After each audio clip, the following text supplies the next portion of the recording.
Assalamualaikum warahmatullahi wabarakatuh. Selamat pagi Bapak dan Ibu. Salam sejahtera untuk kita semua. Selamat datang dan terima kasih telah hadir pada webinar hari ini yang berjudul Memahami Esensi Data Pribadi di Era Digital. Perkenalkan, saya Shania yang akan memandu acara pada pagi hari ini. Inixindo sebagai tempat pelatihan dan sertifikasi nomor 1 di Indonesia telah menyediakan berbagai macam pelatihan serta sertifikasi berskala nasional maupun internasional. Hingga saat ini, Inixindo telah melatih lebih dari 4.000 profesional IT per tahun dan lebih dari 1.000 perusahaan IT per tahun yang berasal dari perusahaan nasional maupun multinasional. Di tengah pesatnya perkembangan teknologi, pelindungan data pribadi menjadi isu yang semakin penting.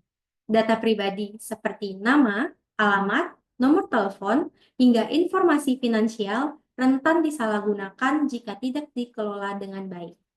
Pelindungan data pribadi tidak hanya tentang menjaga privasi individu, namun juga mencegah potensi penyalahgunaan yang dapat merugikan, seperti penipuan maupun kebocoran data yang sensitif. Dengan memahami prinsip dan proses pengelolaan data pribadi, kita dapat mengambil langkah proaktif untuk memastikan seluruh informasi tetap aman dan terlindungi. Nah, pada acara webinar hari ini, dengan judul Memahami Esensi Data Pribadi di Era Digital, Inix People akan mempelajari tentang definisi dan jenis-jenis data pribadi, prinsip dan proses data pribadi, serta peran berbagai aktor dalam pemrosesan data. Tak hanya itu, Inix People juga akan belajar mengenai basis hukum data pribadi yang relevan. Pada webinar kali ini, kita akan mendapatkan ilmu dan pengetahuan dari narasumber yang ahli dalam bidang pelindungan data pribadi. Saya perkenalkan narasumber pada hari ini yaitu Mbak Nur Aini atau yang akrab kita sapa dengan Mbak Aini, selaku praktisi PDP dari Inixindo yang akan memaparkan materi mengenai memahami esensi data pribadi di era digital. Sebelum kita mulai, sebagai informasi, setelah mengikuti webinar ini, Bapak dan Ibu akan dikirimkan link Google Form untuk pengisian feedback acara melalui kolom chat Zoom Meeting. Selanjutnya, pada workshop kali ini, Bapak dan Ibu juga akan mendapatkan kuis berhadiah yang akan dilaksanakan setelah sesi pemaparan materi dan juga sesi tanya jawab.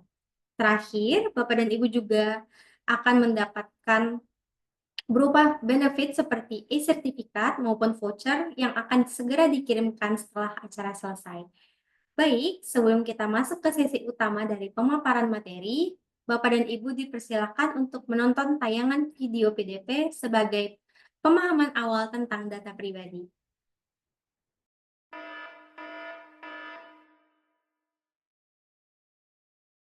Perhatikanlah ponsel Anda masing-masing.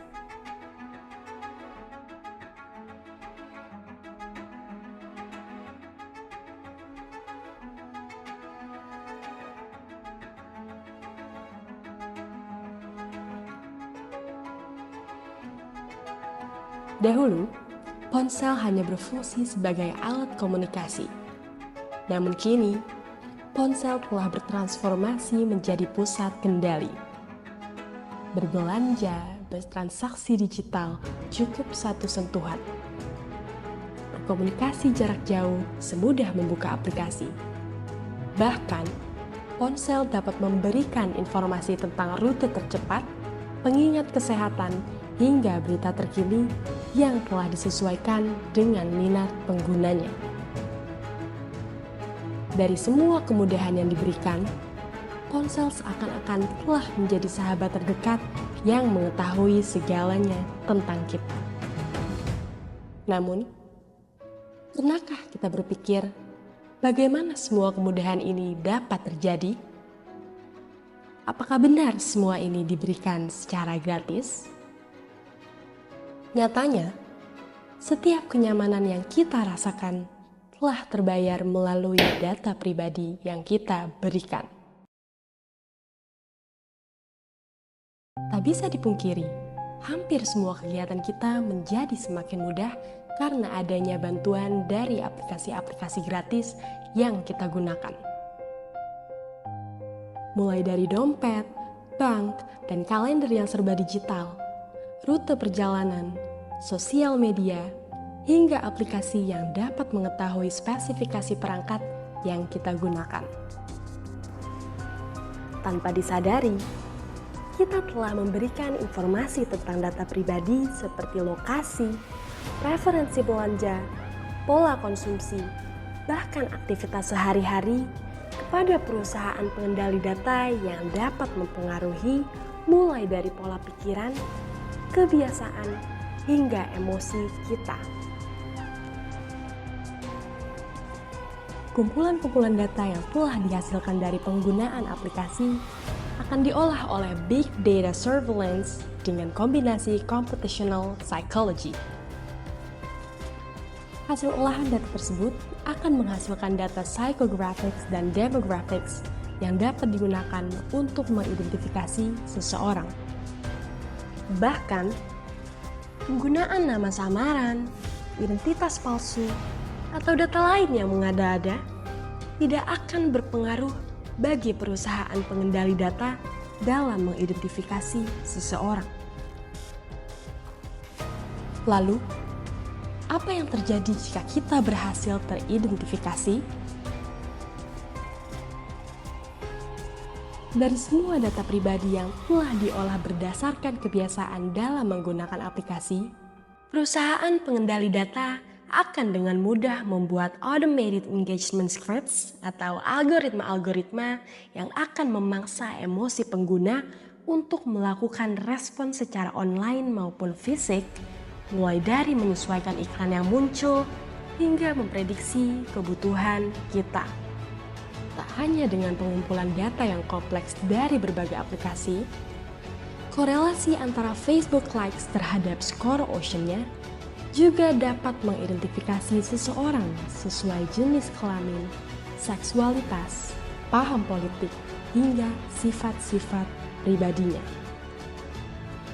Dengan demikian, ponsel, internet, dan media sosial bukanlah tentang teknologi, melainkan tentang alat sosiologi dan psikologi.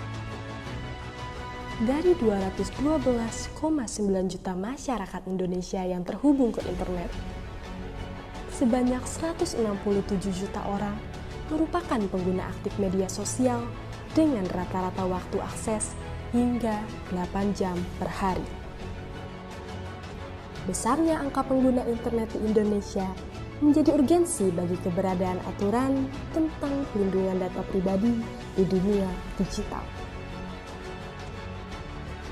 Dan kehadiran Undang-Undang Perlindungan Data Pribadi saat ini bukan hanya untuk melindungi diri, tetapi juga berlaku sebagai bentuk komitmen suatu organisasi agar menjaga kepercayaan publik. Jangan sampai kasus-kasus kebocoran data yang telah dilakukan oleh Meta, Amazon, Instagram, bahkan Google dengan jumlah denda mencapai 40 triliun rupiah terjadi di perusahaanmu. Mari bersama ciptakan ekosistem digital yang aman dan terhindar dari risiko penyalahgunaan. Lindungi datamu, lindungi dirimu. Baik, itulah sedikit gambaran dari pelindungan data pribadi yang akan kita pelajari hari ini. Tanpa berlama-lama lagi, kita akan masuk ke sesi utama dari acara hari ini. Saya persilahkan kepada Mbak Aini untuk memulai acara. Kepada Mbak Aini, saya persilahkan.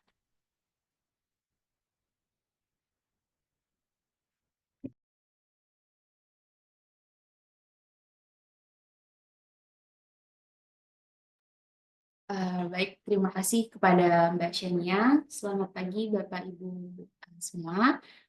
Kenalkan, saya Aini. Tadi sudah dikenalkan oleh Mbak Shania. Di sini saya akan memaparkan materi tentang memahami esensi data pribadi di era digital.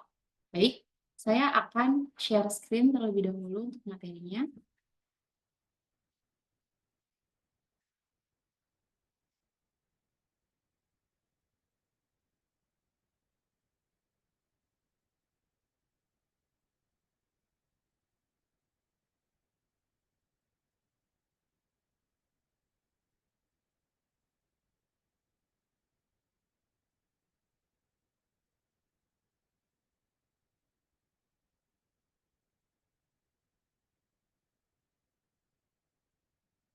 Apakah slide presentasinya sudah terlihat atau sudah ter-share? Oke, sepertinya sudah. Nah, selamat pagi Bapak Ibu, selamat datang di webinar Memahami Esensi Data Pribadi di Era Digital. Pada era digital seperti ini, data pribadi kita itu menjadi bagian yang sangat penting dalam berbagai aktivitas online maupun offline. Tapi, apakah kita sudah benar-benar memahami bagaimana data pribadi itu digunakan, siapa yang mengaksesnya, dan bagaimana cara melindunginya? Hari ini kita akan membahas hal tersebut secara mendalam. Kita akan melihat berbagai aspek pelindungan data pribadi, potensi risiko yang ada, serta langkah-langkah yang bisa kita ambil untuk menjaga keamanan data kita. Tadi kan kita sudah sama-sama menonton video opening terkait pemrosesan data pribadi. Nah, bisa dilihat di sini, Bapak Ibu itu pasti pernah mencari produk tertentu di internet. Misal, Bapak Ibu suka lari. Jadi cari sepatu di internet atau di Google. Nah, tiba-tiba setelah mencari produk tersebut, iklannya itu langsung muncul di media sosial Bapak Ibu. Itu bukan suatu kebetulan, tapi itu karena data pribadi data Bapak Ibu dikumpulkan dan digunakan oleh berbagai pihak. Di era digital ini, data pribadi merupakan aset yang sangat berharga. Setiap klik, pencarian, atau interaksi online itu bisa memberikan informasi tentang preferensi kita. Di sini, internet intermediaris seperti sosial media, aplikasi gratis, itu mengumpulkan data-data yang sudah kita klik sebelumnya, yang sudah kita klik atau yang sudah kita cari. Nah, setelah dikumpulkan, data tersebut dijual atau digunakan oleh vendors. Data tersebut dijual atau digunakan oleh vendor untuk menawarkan produk dan layanan yang lebih agar sesuai dengan target dan sasaran, gitu, sesuai dengan target dan sasaran yang mencari produk tersebut. Sebenarnya sistem ini memang mempermudah kita dalam menemukan barang atau layanan yang sesuai. Tapi di sisi lain, ada risiko kebocoran data dan penyalahgunaan informasi pribadi. Nah, maka dari itu kita sebagai internet user itu penting untuk memahami bagaimana data kita dikelola dan kita juga harus bisa mengambil langkah-langkah untuk pelindungan data pribadi ini, seperti itu. Bisa dilihat di sini, internet user kita menggunakan layanan gratis, kita mencari sesuatu di internet intermediaries, lalu data kita semuanya dikumpulkan dan dijual ke vendor. Setelah itu, iklan-iklannya akan muncul di media sosial kita. Itu merupakan salah satu pengumpulan data dan bocoran data. Nah, di sini kita akan masuk ke pengenalan data pribadi. Definisi dan jenis-jenis data pribadi. Mari sekarang kita akan memahami apa yang dimaksud dengan data pribadi. Menurut UU nomor 27 tahun 2022 tentang perlindungan data pribadi itu merupakan setiap data tentang orang perseorangan, baik yang teridentifikasi atau dapat diidentifikasi secara tersendiri atau dikombinasi dengan informasi lainnya, baik secara langsung maupun tidak langsung melalui elektronik atau non-elektronik. Jadi, data ini tuh bisa berupa informasi yang secara langsung menunjukkan identitas seseorang, seperti nama, nomor KTP, atau alamat. Tapi, data juga tidak langsung mengidentifikasi seseorang, bisa juga menggunakan atau mengkombinasikan dengan yang lainnya, seperti nama saya Aini, bekerja di Inisindo. Itu tuh contoh data yang dikombinasikan, jadi tidak teridentifikasi secara langsung. UU PDP ini berpedoman pada GDPR atau General Data Protection Regulation.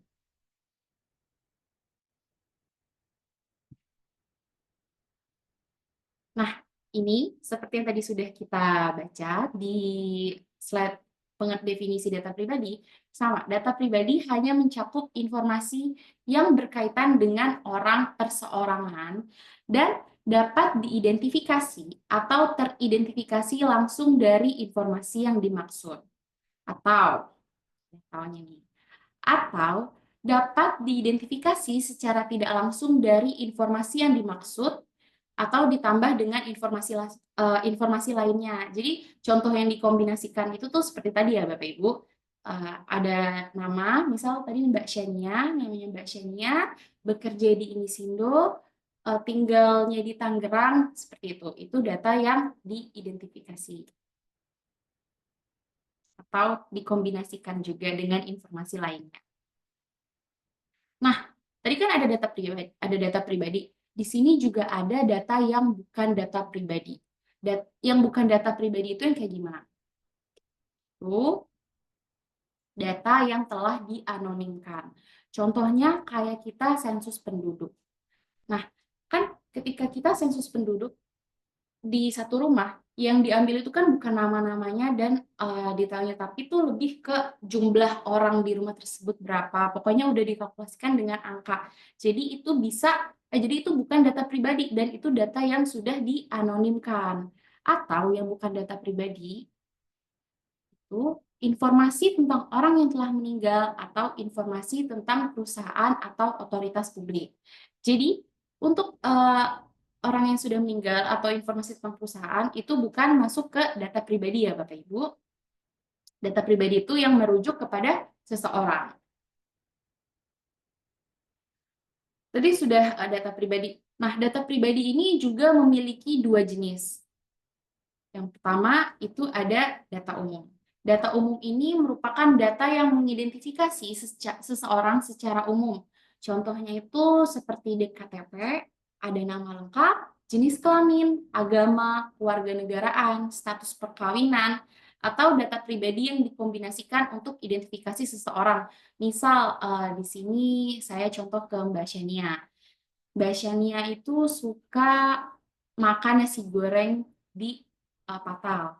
Itu merupakan data pribadi yang dikombinasikan untuk identifikasi seseorang karena di Inisindo ini hanya satu Mbak Shania yang suka makan nasi goreng di Patal. Seperti itu. Nah, selain data umum juga ada data spesifik. Data spesifik ini data yang bersifat sensitif atau hanya boleh dibagikan ke orang-orang tertentu saja dan privacy. Jadi untuk contohnya itu data dan informasi kesehatan dari rumah sakit, data biometrik seperti face recognition, data genetika seperti tes DNA, data keuangan pribadi yang ada di bank itu juga masuk ke data spesifik dan bersifat sensitif. Ada data anak juga, catatan kriminal, serta data lainnya sesuai dengan peraturan perundang-undangan. Nah, untuk contoh dari data spesifik, dari kategori data dan informasi kesehatan, itu bisa rekam medis, misal Bapak Ibu pernah rekam medis di rumah sakit, hasil tes laboratorium, lokasi klinik, klaim BPJS, resep obat, perawatan rumah sakit, data kehamilan, data kelahiran, riwayat donor, dan semua yang ada di layar ini masuk ke data spesifik bagian data dan informasi kesehatan. Nah, selanjutnya di sini juga ada contoh dari data spesifik bagian data biometrik. Itu masuk ke pemindaian vena, pola retina mata, pola detak jantung, pola berjalan, data suara, sidik jari, data telapak tangan kita, dan data wajah atau face recognition. Jadi tuh sebenarnya semua data ini juga tersimpan di handphone kita. Kayak pola berjalan, pasti kan kadang tuh ada tuh notif kalau misalkan kita udah jalan berapa langkah, terus sidik jari kita juga ada kan di handphone dan face recognition gitu. Jadi data handphone ini sudah menyimpan data-data kita gitu. Ini masuk ke data spesifik. Nah, ada juga data genetika.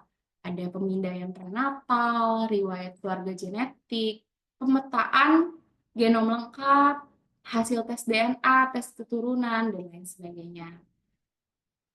Nah, ini juga masuk ke data spesifik atau data yang sensitif, yaitu ada data aset, hasilan, rekening investasi, kode e-wallet, koin GoPay, kartu kredit, kartu debit, rekening bank, pembayaran tagihan, dan lain sebagainya. Jadi kita tuh harus berhati-hati nih kalau misalkan muncul tiba-tiba SMS atau apa di handphone kita, lalu ada tulisan kalau misalkan kita disuruh buka link atau kita disuruh untuk memasukkan kode atau memberikan kode kepada seseorang.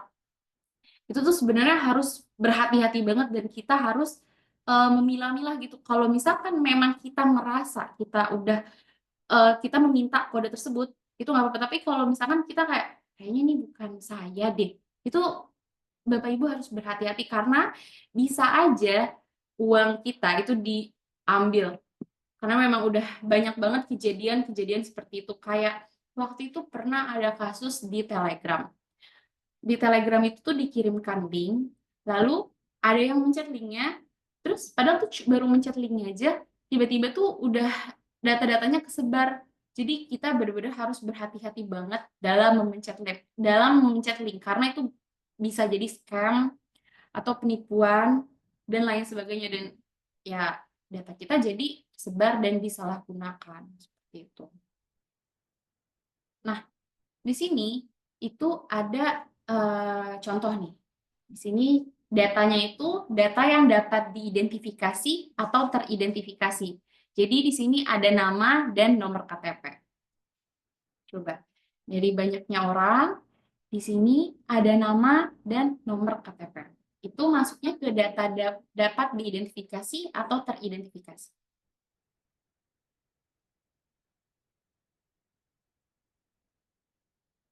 Oke. Jadi, ini itu masuk ke data yang teridentifikasi karena nama dan nomor KTP itu merupakan identitas pengenal kita.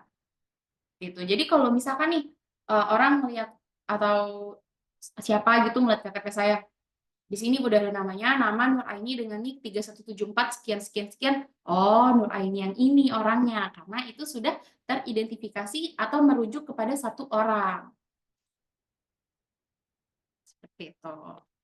Tapi kalau cuman email aja, sebenarnya itu nggak bisa langsung menebak ke, oh Aini yang ini nih, oh Shania yang ini nih. Nggak bisa.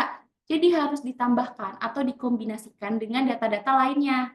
Seperti data lokasi, cookies, alamat IP, terus habis itu nomor kontak pasangan, turunan diabetes, warna favorit, CIV bank, WA group. Nah, itu tuh baru tuh bisa merujuk ke satu orang. Tapi itu masuknya ke dapat diidentifikasi karena harus ditambahkan dengan data-data lainnya seperti itu.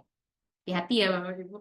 Untuk teman-teman semua, kita harus berhati-hati dalam mengirimkan data-data kita dan sudah sosial media juga agak-agak harus berhati-hati untuk mengirimkan data-data kita. Jangan terlalu over gitu karena pasti akan ada orang yang berniat jahat untuk menyalahgunakan data tersebut. Nah, ini data pribadi yang dikombinasikan untuk identifikasi seseorang. Contohnya kayak tadi, misal nama depan, terus ditambah riwayat pendidikan, itu berarti sudah merujuk ke seseorang. Kalau misalkan dari kedua data itu masih ada beberapa orang, berarti kan itu belum merujuk ke seseorang ya. Itu bisa ditambahkan dengan data lainnya. Misal dengan alamat atau dengan nomor telepon, itu baru bisa merujuk ke satu orang. Ini ada contoh lagi, kita tambahkan dari alamat email, terus ditambahin data lokasi, terus ditambahin penggunaan aplikasi, itu pasti sudah bisa merujuk ke seseorang dan itu masuk ke data pribadi. Nah, ini cuma contoh data yang sudah dikelompokkan. Di sini ada data, terus data keuangan, ada data rumah sakit, seperti itu. Ini ada contoh kasus pelanggaran data pribadi yang terjadi di tahun 2020 sampai 2023. Pada tahun 2020, adanya kebocoran data 91 juta data pelanggan, yaitu datanya ada nama, email, nomor telepon, dan hasil pasportnya. Terus di tahun 2021 itu terjadi kebocoran 279 juta data peserta yang dimana data yang tersebar itu ada NIK, nomor telepon, alamat, dan riwayat kesehatan. Nah, di tahun yang sama itu juga ada kebocoran data 1,3 juta data pengguna aplikasi, itu datanya itu ada data paspor, hasil tes COVID, dan lain sebagainya. Di tahun 2023 ada 105 juta data pemilih, yaitu datanya ada nama lengkap, NIK, alamat, tempat tanggal lahir. Itu contoh, bukan contoh sih, pelanggaran data pribadi yang pernah ada. Nah, ini baru yang tulis pasti, yang belum itu masih banyak lagi contoh kasus pelanggaran data pribadi yang terjadi di Indonesia. Nah, itu kita sudah membahas tentang data pribadi. Nah, di data pribadi ini juga ada proses dan prinsip data pribadi. Nah, apa sih pemrosesan data itu kayak gimana aja? Jadi, untuk pemrosesan data, ini hanya untuk pemrosesan data ya. Untuk pemrosesan data, itu yang pertama kita pastinya harus mengumpulkan dan kita harus memperoleh dan mengumpulkan data-data tersebut. Mengumpulkannya mungkin bisa melalui Gform. Kalau ini hanya untuk pengumpulan data ya, sekali lagi saya tekankan, hanya untuk pengumpulan data itu dikumpulkan datanya terlebih dahulu. Setelah itu data diolah atau dianalisis, seperti kategorinya disesuaikan, laki-laki, perempuan, umur, terus domisilinya, seperti itu. Nah, sesudah diolah dan dianalisis, data tersebut disimpan. Tentunya harus dengan aman. Setelah data disimpan, itu pastinya akan selalu ada perbaikan dan pembaruan apabila datanya itu tuh berubah. Misal, sebelumnya itu tuh dia lajang, terus berubah menjadi menikah. Itu kan dilakukan perbaikan dan pembaruan. Atau misal ganti tempat tinggal, tadinya tuh tinggal di Jakarta Selatan, terus dia pindah ke Jakarta Barat. Itu tetap harus dilakukan perbaikan dan pembaruan. Nah, setelah dilakukan perbaikan dan pembaruan, apabila tidak ada perbaikan dan pembaruan, itu tidak apa-apa, lalu ditampilkan dan diumumkan kepada orang yang memiliki data tersebut, bahwa apakah datanya itu sudah benar seperti ini, seperti itu. Atau bisa jadi dikonfirmasi lah seperti itu, atau ditransfer, disebarluas, atau diungkapkan. Nah, apabila datanya sudah selesai digunakan sesuai dengan tujuan yang ada, maka data tersebut itu harus dihapus atau dimusnahkan sesuai dengan kebijakan di awal. Apabila kebijakan di awalnya itu datanya disimpan selama 3 tahun atau 4 tahun, berarti datanya harus dimusnahkan sesuai dengan waktunya, sesuai dengan waktunya apabila sudah selesai. Nah, itu ada pemrosesan. Jadi di setiap arahan pemrosesan, kita juga harus menerapkan aturan terkait data pribadi dengan menerapkan prinsip-prinsip dari pemrosesan data pribadi. Jadi, untuk pemrosesan data pribadi ini sebenarnya ada prinsip-prinsipnya, Bapak Ibu.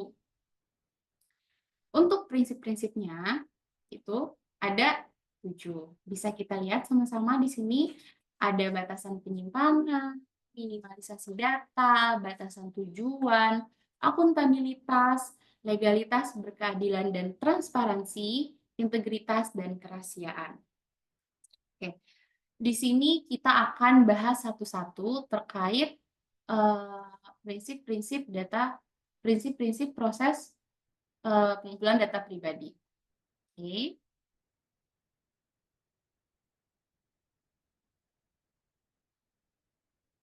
Nah, prinsip yang pertama itu ada batasan tujuan. Bapak Ibu, pada prinsip batasan tujuan ini kira-kira diterapkan pada pemrosesan data yang mana nih? Yang tadi sudah kita bahas. Kan tadi itu pemrosesan ada pengumpulan, ada dianalisis atau dikelompokkan, ada disimpan.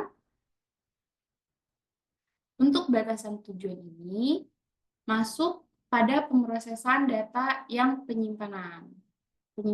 Masuk ke pemrosesan data yang pengumpulan.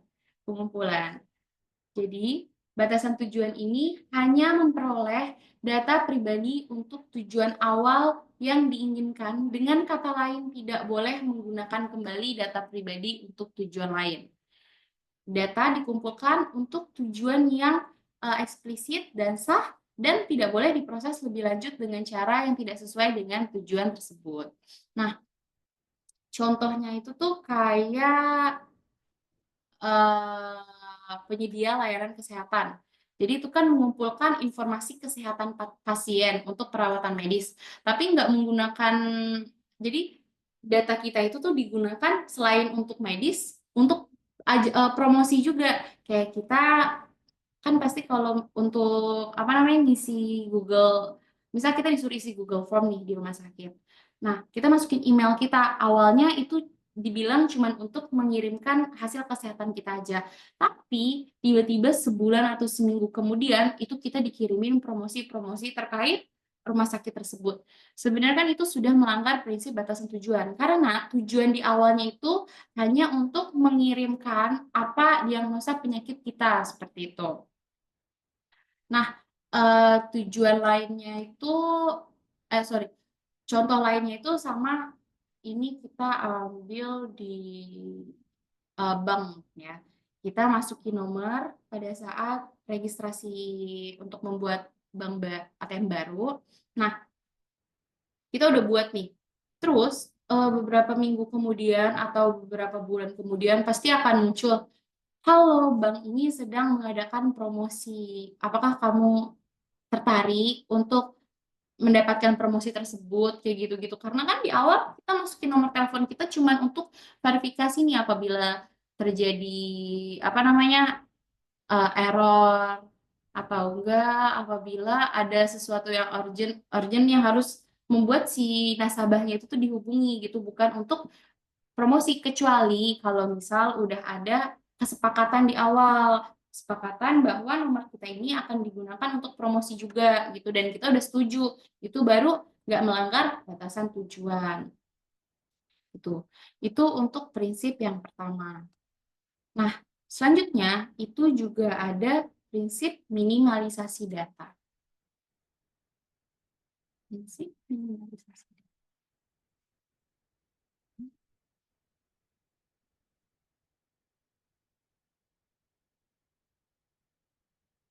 Nah, prinsip minimalisasi data ini, jadi minimalisasi data hanya mengumpulkan dan menyimpan jumlah data yang tepat yang dibutuhkan. Tidak boleh mengumpulkan data lebih banyak, atau pokoknya itu data-data yang nggak penting itu sebenarnya nggak boleh dikumpulkan. Jadi data yang dikumpulkan itu cukup relevan dan terbatas pada hal yang diperlukan dan berkaitan dengan tujuan. Contohnya itu, misal saya interview di perusahaan A. Saya melamar pekerjaan sebagai driver, misal ya. Saya melamar pekerjaan sebagai driver. Nah, pada saat interview, itu saya ditanya, kamu dari SD sampai SMA itu ngapain aja? Maksudnya, ngapain ya ditanya kayak gitu? Karena kan itu sebenarnya nggak masuk ke tujuan awal saya yang melamar sebagai driver. Seharusnya tuh ditanya, kamu pengalaman apa namanya mengendarai mobilnya itu tuh udah dari mana aja, dan bisanya tuh mobil apa aja, seperti itu kan. Contoh lainnya itu seperti kita belanja online, kita belanja di Instagram.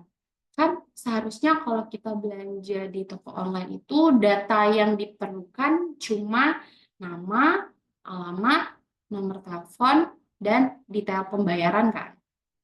Terus tiba-tiba diminta nih data tambahan seperti nomor jaminan sosial atau tanggal lahir. Sebenarnya itu nggak perlu, dan itu juga nggak ada hubungannya untuk mencapai tujuan di awal kita gitu. Jadi data tambahan seperti nomor jaminan sosial atau tanggal lahir itu tuh nggak penting. Jadi yang diminta harusnya cuma data-data yang relevan aja untuk mencapai tujuan di awalnya. Prinsip selanjutnya itu ada batasan penyimpanan. Nah, pada prinsip ini, data itu harus disimpan selama masih diperlukan untuk mencapai tujuan. Tadi kan di proses proses di awal tadi kan sudah ada tuh yang penyimpanan. Sudah sempat saya mention sedikit kalau data itu harus disimpan sesuai dengan kebijakan retensi data yang jelas. Di awal itu kebijakannya kayak gimana? Datanya tuh disimpan berapa lama? 3 tahun. Berarti setelah 3 tahun data itu harus dimusnahkan atau dihapus. Contohnya saya sekolah Mbak Shania ada contohnya. Contohnya tadi Mbak Shania sekolah di SMP mana gitu. Nah, terus setelah 10 atau 15 tahun, ternyata datanya itu masih ada. Padahal Mbak Shania itu udah tamat, udah lulus, ijazahnya sudah diambil. Tapi kenapa datanya masih ada? Seharusnya kan ada kebijakan tentang retensi data, bahwa datanya itu dihapus setelah berapa lama gitu. Dan kebijakan itu juga harus ada persetujuan antara kedua belah pihak. Gitu. Gitu.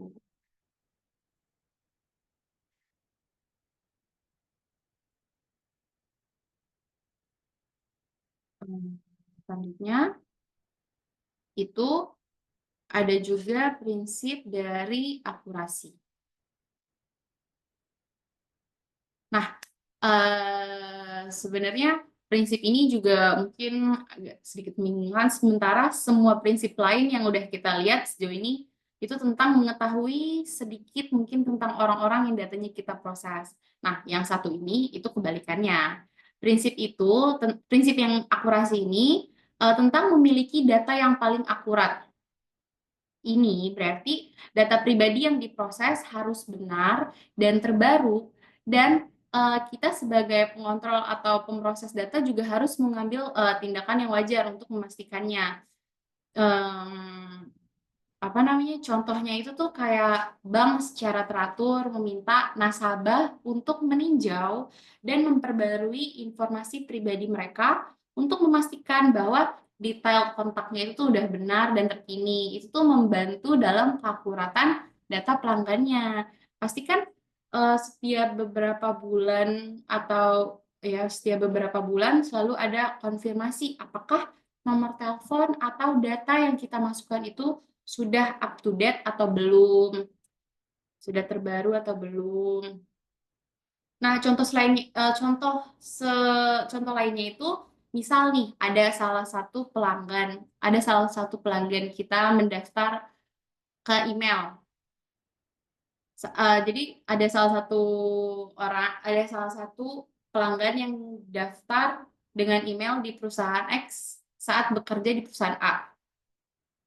Nah, si orang ini tuh pindah pekerjaan ke alamat Y, tapi alamatnya itu tuh masih di perusahaan yang lama. Jadi harusnya untuk memperbarui datanya harus ditanyakan lagi apakah datanya sudah akurat atau up to date belum gitu.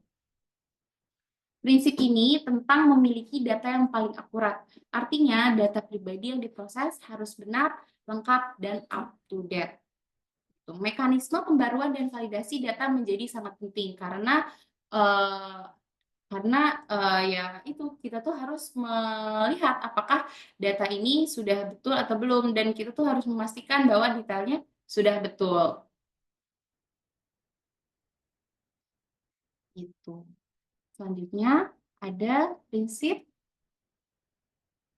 legalitas, berkeadilan, dan transparansi. Ini prinsip yang betul-betul harus kita tekankan atau kita fokuskan untuk melakukan atau apabila kita ingin melakukan pemrosesan data. Yang pertama itu legalitas. Legalitas mengumpulkan data dan memprosesnya dengan dasar hukum yang sah. Apabila kita ingin memproses sebuah data, kita harus legal gitu. Kita harus memberikan bukti kalau kita tuh mengumpulkan data dan memprosesnya itu dengan dasar hukum yang sah dan udah tertulis gitu kalau kita mau mengumpulkan data. Jadi nggak boleh nih sembarangan kita ya main minta data orang tanpa ada legalnya, pasti itu bisa itu harus dicurigai sih kalau misalkan nggak ada legalnya. Contohnya itu kayak, ini contoh yang melanggarnya ya. Kadang itu kan ada kita disuruh isi Google Form atau disuruh isi data. Nah, terus itu tuh nggak ada tuh ketentuan legalitasnya tuh kayak data itu untuk apa. Terus habis itu tuh diprosesnya kayak gimana ya, nggak transparan lah ya istilahnya. Nah, itu tuh kita harus berhati-hati karena bisa aja data kita disalahgunakan. Jadi, kalau kita ingin mengumpulkan data atau memproses data, kita harus legal gitu. Nah, berkeadilan. Berkeadilan, pemrosesan data pribadi adalah untuk kepentingan terbaik orang yang menjadi data tersebut dan bahwa ruang lingkup pemrosesan dapat diharapkan secara wajar oleh orang tersebut. Contohnya, tujuan di awal saya itu buka akun rekening untuk transaksi aja. Saya nggak ada tuh kesepakatan kalau saya mau menerima promosi-promosi dari bank tersebut. Tapi tiba-tiba langsung tuh muncul SMS. Kalau saya tiba-tiba muncul SMS, bank ini sedang ada promo ini, bank ini sedang ulang tahun, bank ini sedang ada kegiatan bla bla bla. Padahal saya nggak minta. Itu kan nggak berkeadilan karena tujuan saya di awal nomor saya ditelepon, nomor saya dikasih hanya untuk verifikasi aja gitu. Jadi kalau untuk berkeadilan, data ini digunakan untuk tujuan di awalnya aja gitu. Nah, transparansi mengkomunikasikan dengan jelas apa, bagaimana, dan mengapa data itu diproses kepada mereka yang datanya diproses. Nah, misal di bank lagi ya, atau nanti akan kita berikan contoh lainnya. Misal transparansi atau di rumah sakit deh. Di rumah sakit kita itu mengisi data untuk keperluan pemeriksaan kita. Kita isi data itu kan pasti ditanya lagi nih sama pihak rumah sakitnya. Ini datanya sudah betul ya Bapak Ibu. Nanti saya akan memasukkan datanya itu sesuai dengan apa yang Bapak Ibu sudah isi. Itu kan transparansi. Dan juga dikasih tahu bahwa kita memproses data ini digunakan untuk keperluan Bapak Ibu apabila terjadi sesuatu, apabila diperlukan untuk keluarganya, terus habis itu golongan darah apabila kehabisan darah, gitu. Apabila kita kekurangan darah, seperti itu. Jadi semua data yang kita proses itu tuh harus jelas datanya itu tuh untuk bagaimana dan gimana cara kita memproses datanya gitu loh. Di sini itu pengertiannya legalitas, berkeadilan dan transparansi merupakan pemrosesan data pribadi yang dilakukan secara sah, adil, dan transparan, memiliki dasar hukum transparan dan bertindak demi kepentingan terbaik orang tersebut, orang yang memiliki data. Nah, prinsip selanjutnya itu ada integritas dan kerahasiaan. Oh ya, BTW, prinsip yang tadi itu, prinsip legalitas, berkeadilan, dan transparansi ini benar-benar apabila Bapak Ibu ingin memproses data atau sedang memproses data, ini benar-benar harus diperhatikan banget ya Bapak Ibu, harus ditekankan. Nah, selanjutnya itu ada prinsip integritas dan kerahasiaan. Kalau di integritas, berarti kan kita harus memastikan nih bahwa data pribadi yang kita sedang proses atau yang kita sedang ambil itu sudah benar dan nggak dimanipulasi oleh orang lain. Karena kan ada tuh orang yang tiba-tiba suka pakai data kita atau suka disalahgunakan. Jadi tuh data tersebut tuh harus terintegritas gitu, harus terbukti kebenarannya. Nah, selanjutnya di sini ada kerahasiaan. Kerahasiaan di sini berarti kita apabila sedang memproses data, kita tuh harus memastikan bahwa data yang sedang kita proses itu tuh hanya diberikan, bukan hanya diberikan, maksudnya orang yang memiliki akses terhadap data yang sedang kita proses itu tuh hanya orang-orang yang memiliki andil gitu, kayak untuk memprosesnya itu dia kayak gimana, bukan sih. Jadi orang yang memprosesnya itu tuh harus kita harus kita pastikan bahwa orang yang memproses tidak menyebar datanya seperti itu. Jadi data tersebut harus benar-benar dijaga kerahasiaannya agar tidak tersebar. Nah, di sini integritas dan kerahasiaan diproses secara aman, melindungi data dari pemrosesan yang tidak sah atau melawan hukum, serta dari kehilangan, kerusakan, atau penghancuran yang tidak disengaja. Jadi datanya harus disimpan di tempat yang benar-benar aman dan baik. Seperti itu. Jangan sampai terjadi kehilangan data atau terjadi data yang digunakan atau terjadi kebocoran data.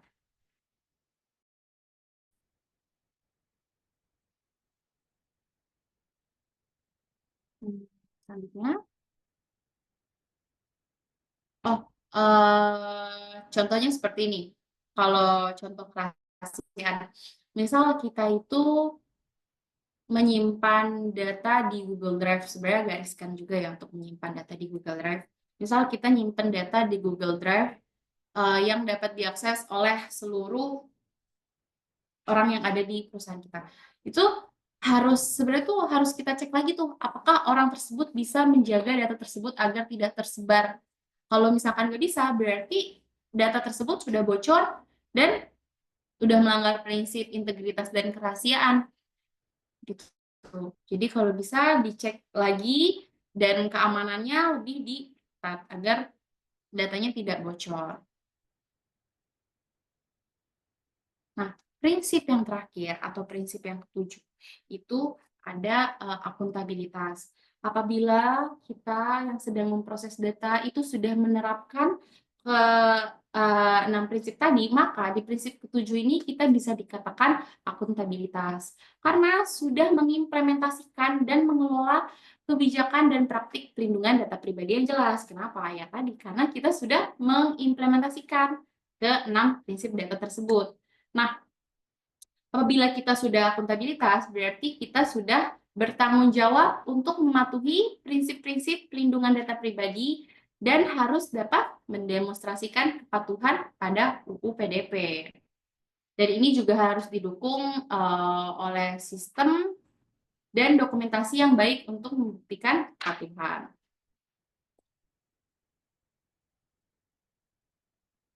Nah, ini prinsip-prinsip yang tadi sudah dijelaskan. Jadi, kita sebagai orang yang memproses data itu harus bertanggung jawab atas pemrosesan data pribadi serta menunjukkan kepatuhan dalam proses itu kepada subjek data atau kepada orang yang memiliki data dan kepada otoritas.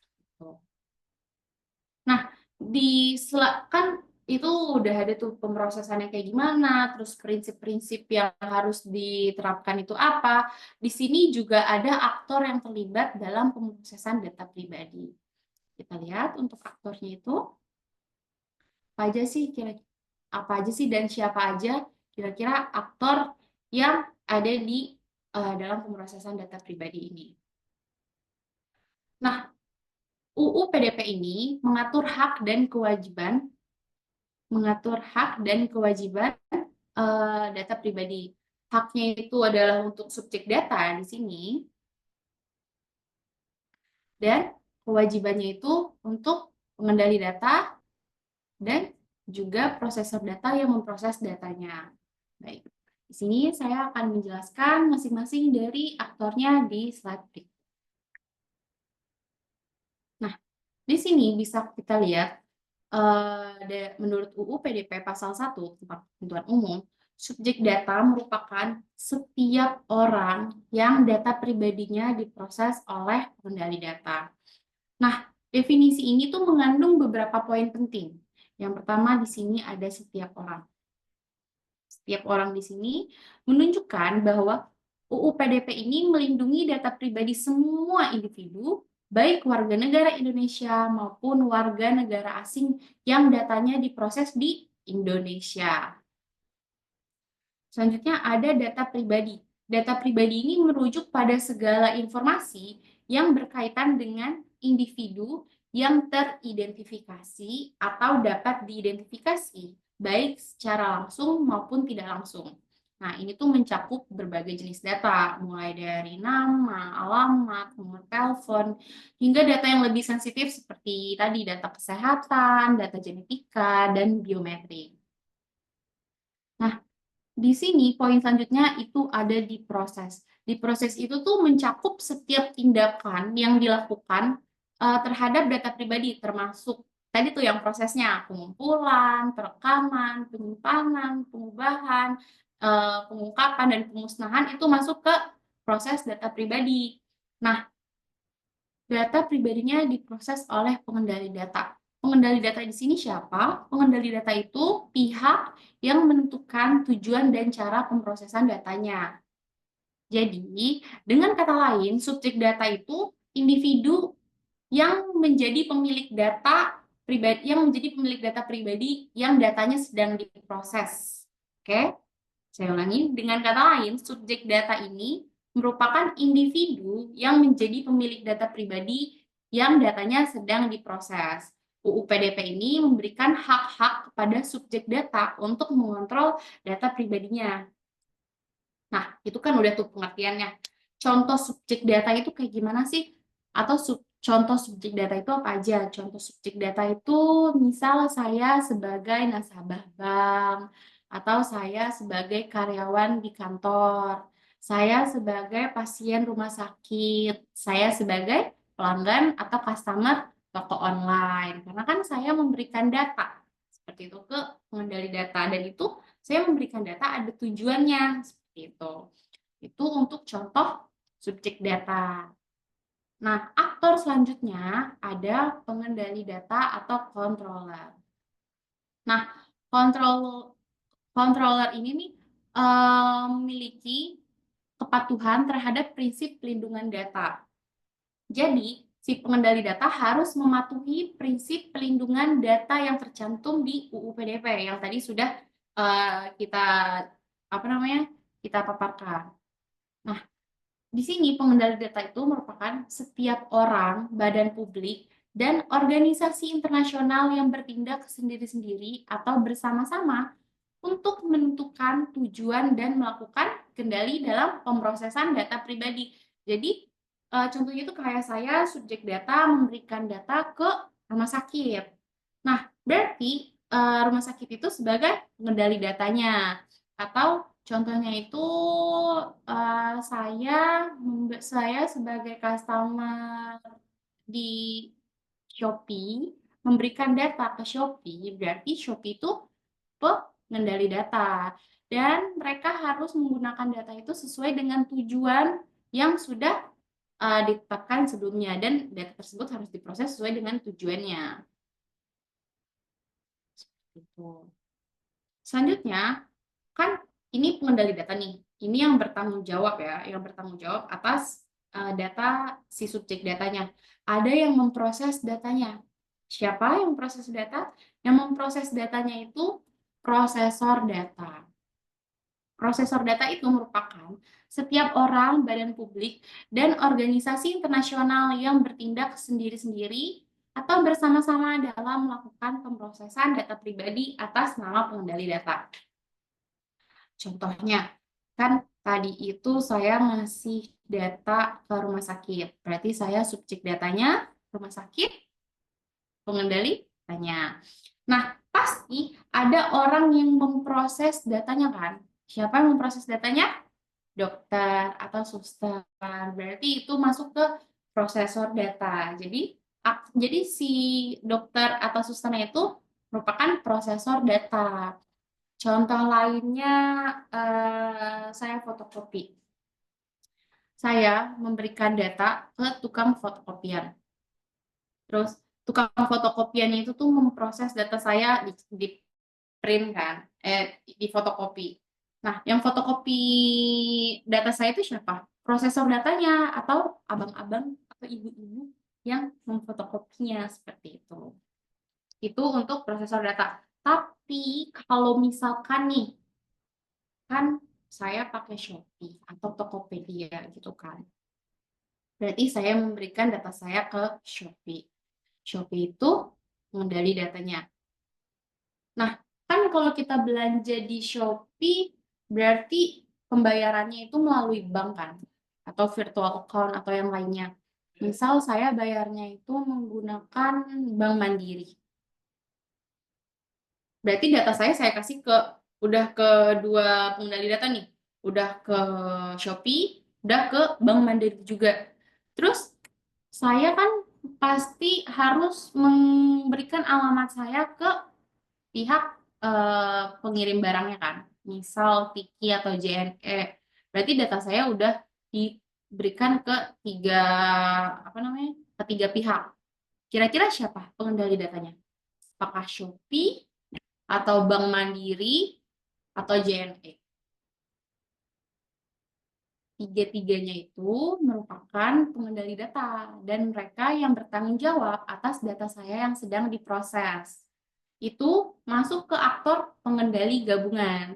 Jadi ada pengendali data, ada pengendali gabungan. Pengendali gabungan ini contohnya kayak yang sekarang, yang tadi sudah sempat dibilang, kayak Shopee itu bekerja sama bank, bekerja sama dengan Tiki atau JNE seperti itu. Nah, syarat untuk pengendali gabungan itu harus ada perjanjian kerja yang memuat peran dan tanggung jawab hubungan antar masing-masing pengendali datanya. Kayak Shopee itu dia megangnya data apa, terus habis itu si banknya itu apa, dan siapa namanya yang mengirim datanya itu apa gitu. Jadi harus ada peran dan tanggung jawabnya. Tujuannya juga harus saling berkaitan dan cara pemrosesan yang ditujukan itu juga harus sama, harus secara bersamaan. Nah, narah hubung juga ditunjuk secara bersama. Pengendali gabungan ini dapat dilakukan oleh dua atau lebih pengendali data. Kalau tadi contohnya di Shopee itu berarti ada 3 pengendali data. Dan ketiga pengendali data itu harus bertanggung jawab atas data yang diproses. Gitu. Jadi bukan cuma tanggung jawabnya Shopee aja atau tanggung jawabnya Bank Mandiri aja atau tanggung jawabnya JNE aja, tapi tiga-tiganya memang harus bertanggung jawab. Nah, itu untuk aktor yang terlibat di UU PDP. Di sini juga ada basis hukum dari UU PDP. Nah, UU PDP ini berlaku untuk setiap orang, badan publik, organisasi, termasuk organisasi internasional yang berada di wilayah Indonesia atau memiliki akibat hukum di wilayah Indonesia. Misal dia itu tuh kantornya itu kantor asing di luar negeri, tapi dia tempatnya di Indonesia. Berarti mereka itu harus menerapkan UU PDP ini atau menerapkan prinsip-prinsip yang tadi. Gitu. Jadi UU PDP berlaku untuk setiap orang, badan publik, dan organisasi yang berada di wilayah Indonesia. Tidak berlaku untuk orang perseorangan dalam kegiatan pribadi dan rumah tangga. Contohnya kayak saya misal itu megang kakak atau kartu keluarga kakak saya. Itu tuh nggak apa-apa karena kan itu masuk ke kegiatan pribadi dan rumah tangga. Atau misal Mbak Shania itu punya mantan. Nah, mantannya itu tuh minta nomornya dihapus. Terus Mbak Shania nggak mau ngapus. Dan mantannya tuh apa namanya, mantannya tuh bilang, oh kamu melanggar UU PDP nih. Itu enggak, karena kan itu kan masuknya ke orang perseorangan dan lebih ke UU ITE gitu. Karena datanya itu kan nggak diproses secara langsung gitu. Jadi UU PDP ini nggak berlaku untuk orang perseorangan dalam kegiatan pribadi atau rumah tangga. Nah, di sini juga ada pendekatan regulasi data sebagai hak yang privacy atau yang datanya harus dilindungi. Jadi data sebagai hak ini itu si subjek data. Di sini juga ada data sebagai komoditas. Data sebagai komoditas itu tuh yang bertanggung jawab atas pengendali data. Jadi siapa yang bertanggung jawab atas data yang sudah diberikan? Seperti itu. Nah, ini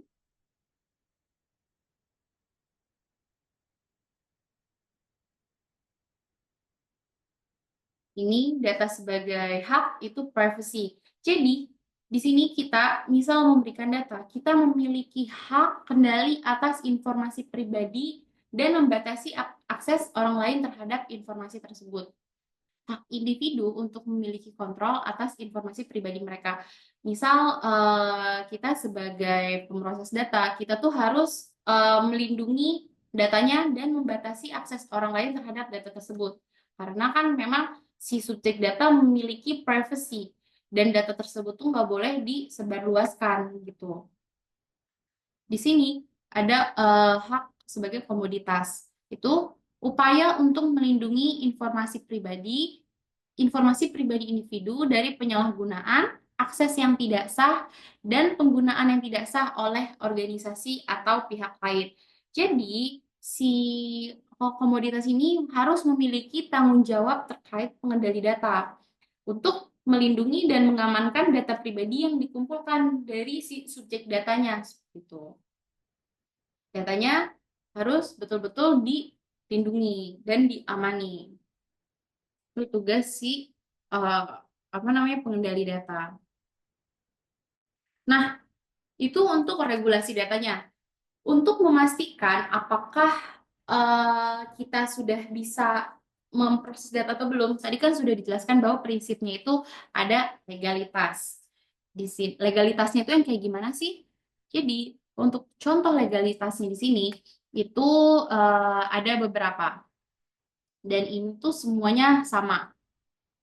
Dan kita boleh memenuhi satu basis hukum aja gitu. Jadi nggak harus semuanya diterapkan, tapi satu aja tuh boleh gitu. Dan untuk basis hukum ini semuanya sama rata, nggak ada yang paling nomor satu si ini, nomor dua pemenuhan kewajiban yang ini, nomor tiga pemenuhan kewajiban ini tuh nggak ada. Jadi semuanya sama. Pemenuhan kewajiban yang pertama itu ada kontrak. Pemenuhan kewajiban perjanjian atau kontrak necessity. Contohnya itu kayak saya kerja di sini. Itu pasti ada kontrak sebelumnya. Berarti kantor ini sudah melakukan pemenuhan kewajiban perjanjian karena sudah ada kontrak sebelumnya. Atau sales dengan customer. Pastikan sudah ada kontrak sebelumnya, kontrak perjanjian bahwa nantinya akan seperti apa dan ditandatangani oleh si customer-nya.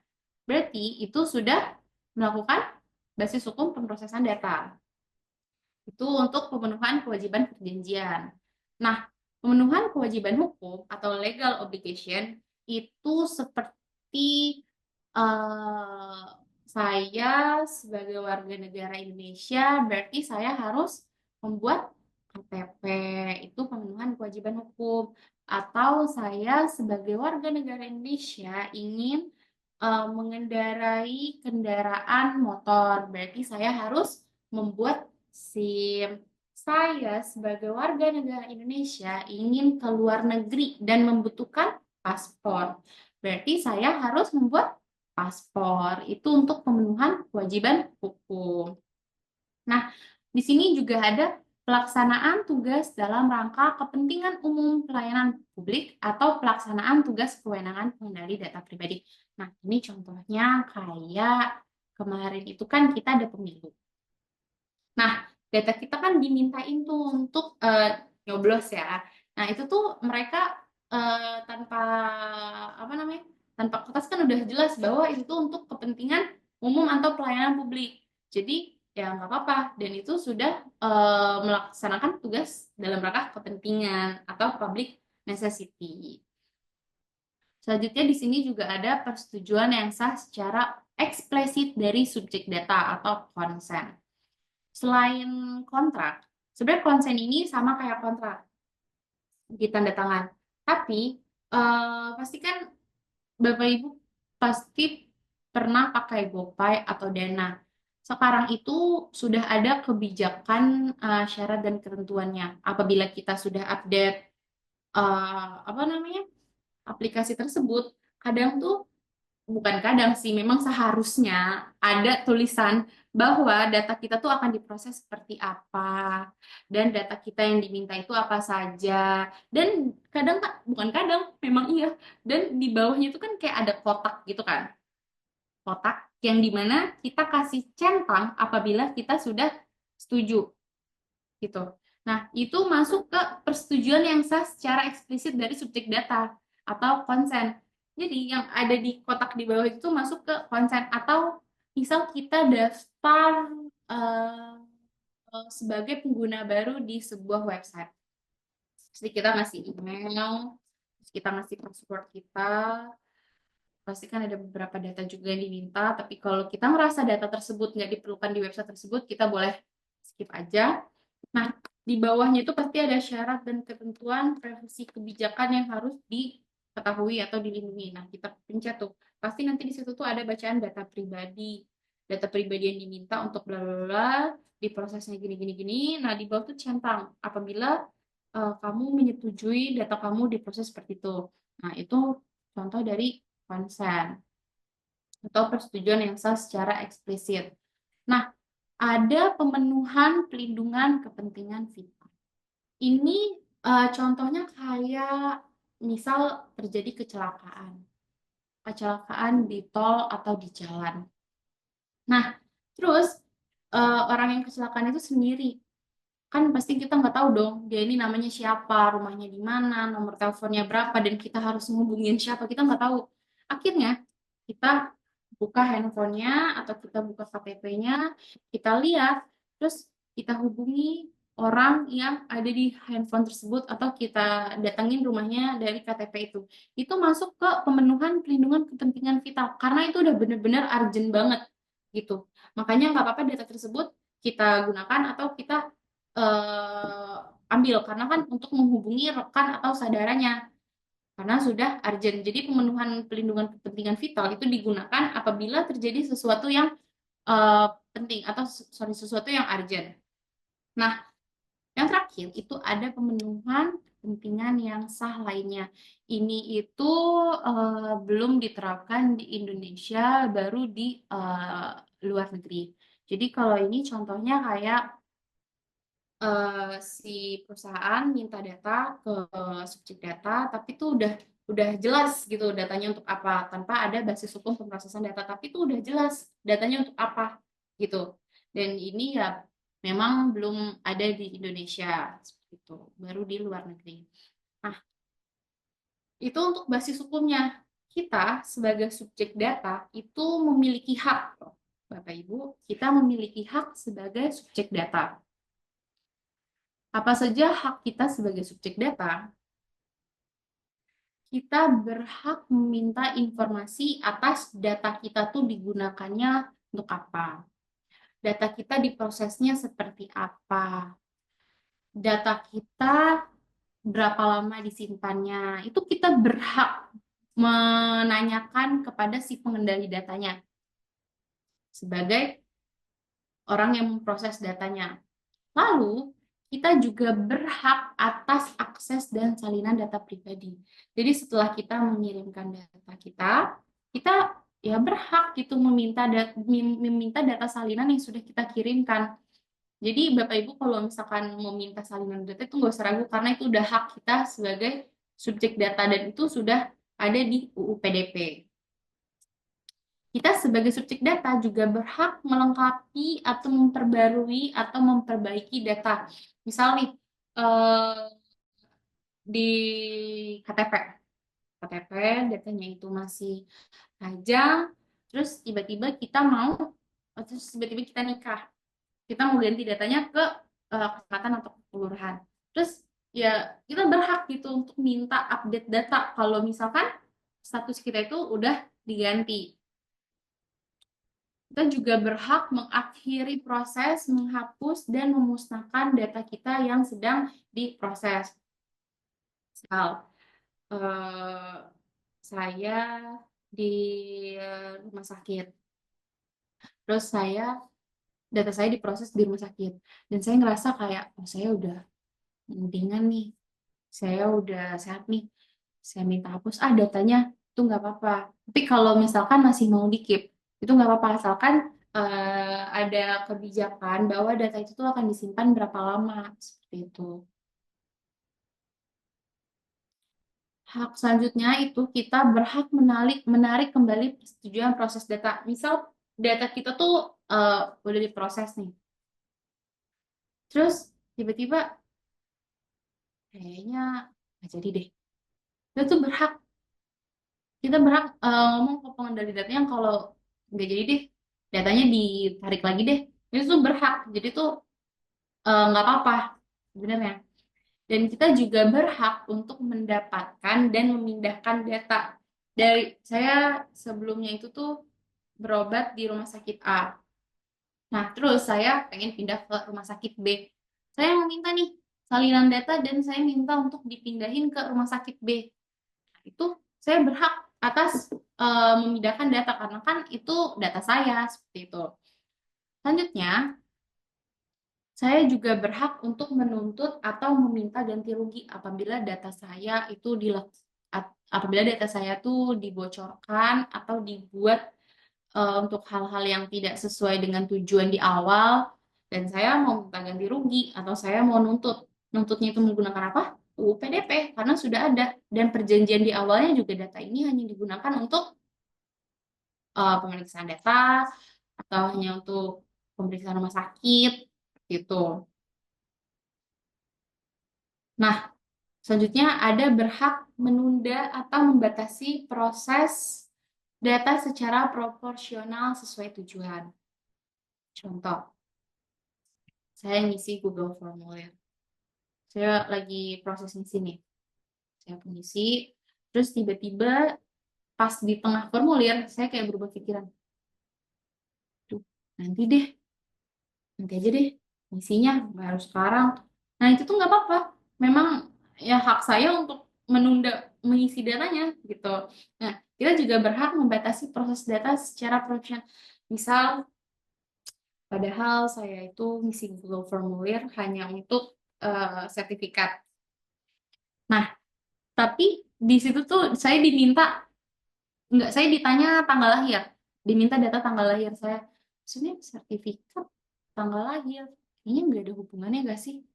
Jadi saya berhak untuk men-skip atau nggak mengisi tanggal lahir itu, gitu. Karena ya nggak ada tujuannya. Kan sertifikat itu hanya nama dan email serta nomor telepon apabila sertifikatnya yang dikirim melalui personal chat, itu kan. Jadi saya berhak untuk membatasi isi apa aja yang dibutuhkan, tapi harus sesuai dengan tujuannya. Yang terakhir, itu saya juga berhak mengajukan keberatan atas pengambilan keputusan yang dilakukan secara otomatis. Contohnya itu kayak tilang. Tilang itu kan sekarang udah pakai Atle ya, AI. Jadi kalau misalkan kita melanggar nih, cetek gitu kan, dia tuh fotonya tuh otomatis dan di apa namanya? Dicari tahunya itu bukan dicari tahu, dikonfirmasi apakah orang ini melakukan pelanggaran atau belum kan melalui AI. Berarti kan secara otomatis dong, secara otomatis kita ditetapkan bahwa kita sudah melanggar. Kadang kan keliru gitu. Kadang keliru kan kayak sebenarnya tuh kita nggak lagi ngangkat telepon, tapi tuh kelihatannya kayak telepon. Jadi di apa namanya sama AI itu dipotret kita, terus habis itu dimasukin ke sistem, terus dibilang bahwa kita melakukan pelanggaran. Sebenarnya itu kan enggak. Itu kan dilakukan secara otomatis sama AI dan tidak ada persetujuan dari kedua belah pihak. Jadi kalau misalnya terjadi seperti itu, kita bisa konfirmasi bahwa sebenarnya itu kita enggak melanggar gitu. Nah, itu untuk hak subjek data yang harus kita ketahui seperti itu. Sumbernya itu ada di UU PDP, ada di UU PDP. Nah, itu itu materi dari memahami esensi data pribadi di era digital saat ini. Bapak Ibu harus memperhatikan bagaimana kalau kita sebagai pengendali data, prinsip apa saja yang harus kita terapkan atau kita implementasikan apabila kita sedang memproses data, apa saja yang perlu kita ketahui atau apa saja hak kita sebagai si subjek data seperti itu. Itu untuk materinya. Saya kembalikan kepada moderator Mbak Shania. Baik, terima kasih kepada Mbak Aini yang telah memaparkan materi dengan sangat jelas dan detail ya Kak. Selanjutnya, kita akan masuk ke sesi tanya jawab karena sudah ada beberapa pertanyaan dari peserta webinar kali ini. Yang pertama ada pertanyaan dari Sebentar Mbak Shania. Aku boleh ini nggak ada contoh case. Aku mau coba kita sama-sama menyelesaikan case ini gitu. Baik, boleh banget nih Kak. Jadi kita langsung praktek dulu aja ya sebelum menjawab pertanyaan. Ini cuma beberapa case saja loh.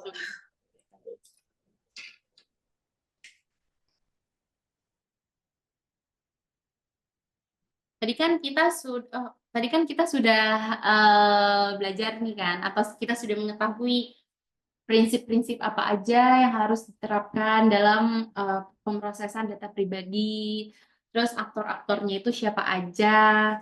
Di sini saya ada sebuah case dan Bapak Ibu atau peserta lainnya, saya minta untuk menebak nih kira-kira prinsip yang dilanggar dari case ini tuh apa dan aktornya itu tuh siapa aja.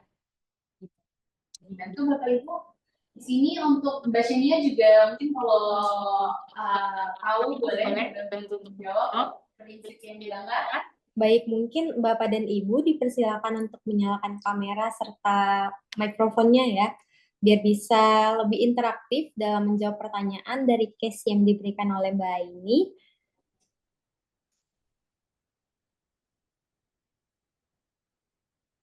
Sini saya bacain untuk case-nya ya. Jadi, sebuah platform media sosial itu mengumpulkan data pengguna untuk menyediakan layanan. Ketika pengguna berhenti menggunakan layanan tersebut dan meminta penghapusan data, perusahaan tetap menyimpan dan menggunakan data tersebut untuk analisis internal. Itu melanggar prinsip.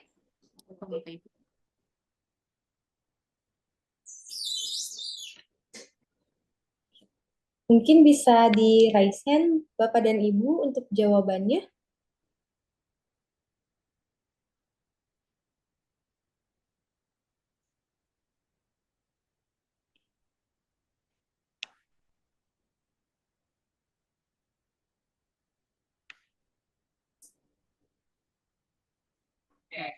Mungkin masih bingung kali ya. Jadi di sini saya bacakan lagi, sebuah platform media sosial mengumpulkan data pengguna untuk menyediakan layanan. Jadi itu platform tersebut tuh mengumpulkan data itu untuk menyediakan layanan aja. Pas kita udah selesai menggunakan layanan tersebut dan kita tuh minta penghapusan data. Tapi si perusahaan platform media sosial tersebut masih menyimpan data kita dan data kita digunakan untuk analisis internal. Sebenarnya kan itu udah nggak boleh karena di awal kita sudah berhenti menggunakan layanan tersebut dan kita juga udah minta penghapusan data. Ya. Berarti prinsip yang dilanggar itu Bashini menjawab atau kita langsung tunjuk aja kali ya Kak. Kepada Pak Muhammad Said Abdullah, mungkin tahu jawabannya.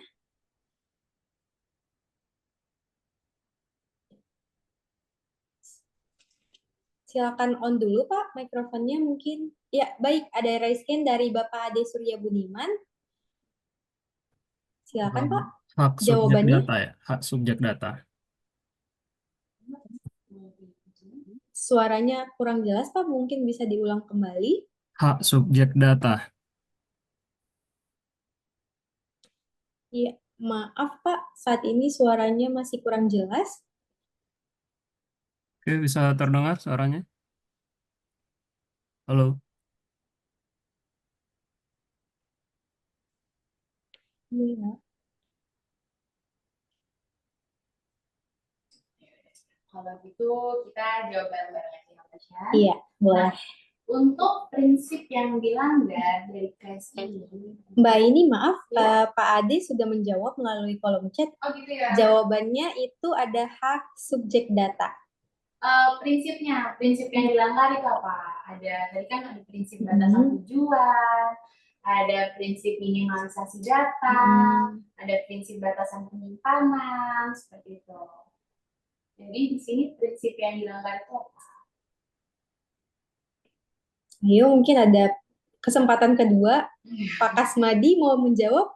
Karena nanti nih aku kasih bocoran sedikit ya. Jadi kan nanti tuh akan ada quizzes nih. Iya. Di quizzes ini nanti akan ada beberapa pertanyaan nih dari case-case ini, dan quizzes itu setahu saya ada hadiahnya sih. Jadi itu sekalian Pemanasan dulu ya, Kak. pemanasan Iya. dulu sebelum quizzes nanti. Baik, ini ada jawaban dari kolom chat itu Bapak Fajar Sodik Fadilah. Jawabannya itu batas tujuan data, Kak. Batasan data. Oke, kita keep nih ya. Aktor yang terlibat tuh siapa aja? Ini kan ada platform media sosial, terus ada penggunanya juga, terus ada perusahaan. Tapi di sini nih kan cuma ada 2 buletan nih. Berarti cuma ada 2 aktor yang terlibat dalam case ini.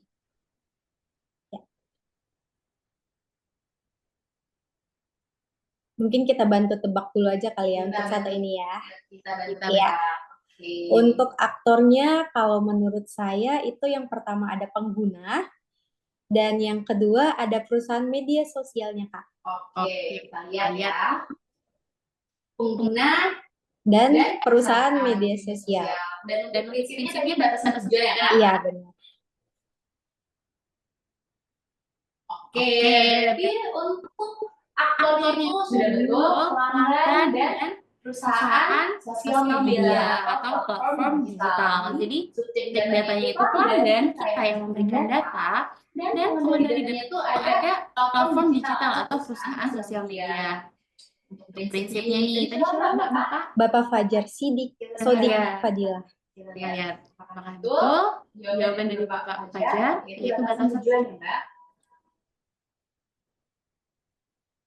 Oke, betul. Prinsip yang dilanggar itu prinsip batasan tujuan. Kan data yang seharusnya dihapus setelah penggunaan berhenti, jadi datanya itu kan harusnya dihapus setelah si user atau si penggunanya itu tuh berhenti menggunakan aplikasinya, tapi si perusahaannya melanggar prinsip batasan tujuan karena datanya itu masih dilakukan untuk analisis internal. 2 lagi boleh nggak, Kak? 2 lagi nih untuk case-nya. 1 lagi aja kali ya, Kak. Lagi ya, oke. Jadi quiznya nanti biar lebih seru lagi. Oke, satu lagi ya. Case lagi. Jadi di sini tuh yang ditebak prinsip apa yang dilanggar dan aktor apa aja atau aktor siapa aja yang terlibat dalam case ini.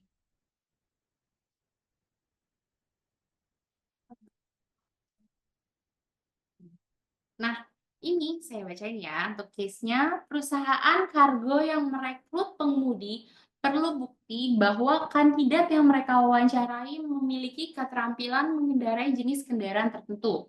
Perusahaan juga mengumpulkan dan memverifikasi informasi yang tidak relevan untuk tujuan perekrutan. Nah, itu kira-kira prinsip apa yang dilanggar dan aktornya siapa yang terlibat. Itu ada 2 aktor yang terlibat ya.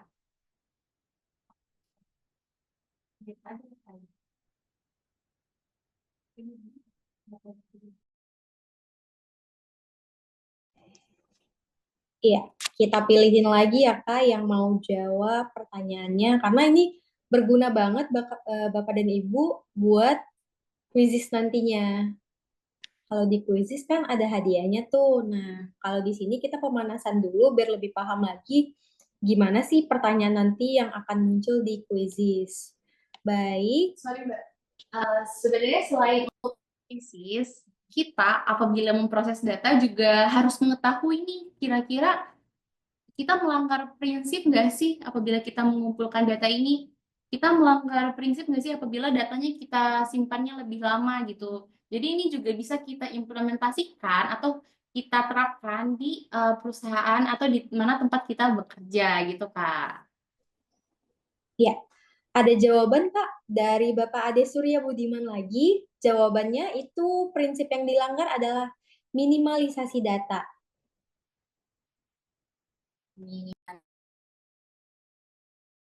Kalau untuk aktornya ada jawaban dari Bapak Budi. Yang pertama itu aktornya ada subjek dan pengendali, yaitu perusahaan. Lalu ada jawaban tambahan juga dari Bapak Ade Surya Budiman. Aktornya ada subjek data yaitu calon karyawan dan pengendali data yaitu perusahaan.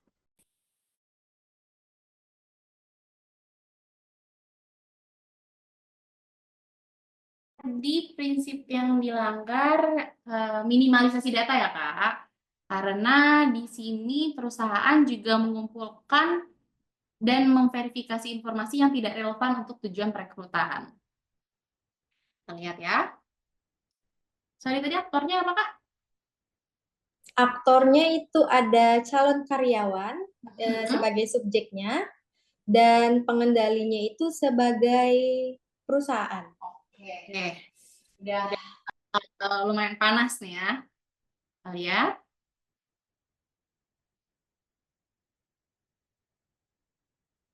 Oke, untuk subjek datanya itu tuh calon karyawan atau pengemudi atau karyawannya, pengendali datanya itu perusahaan, karena perusahaan yang mengumpulkan atau memproses datanya. Oke, prinsipnya itu tuh sudah betul minimalisasi data, karena si perusahaan mengumpulkan dan memproses informasi yang tidak relevan dengan tujuan perekrutan si pengemudinya. Seperti itu. Jadi, harus benar-benar dipastikan bahwa data yang dikumpulkan itu sesuai dengan tujuan di awal. Seperti itu. Udah ya berarti, Kak?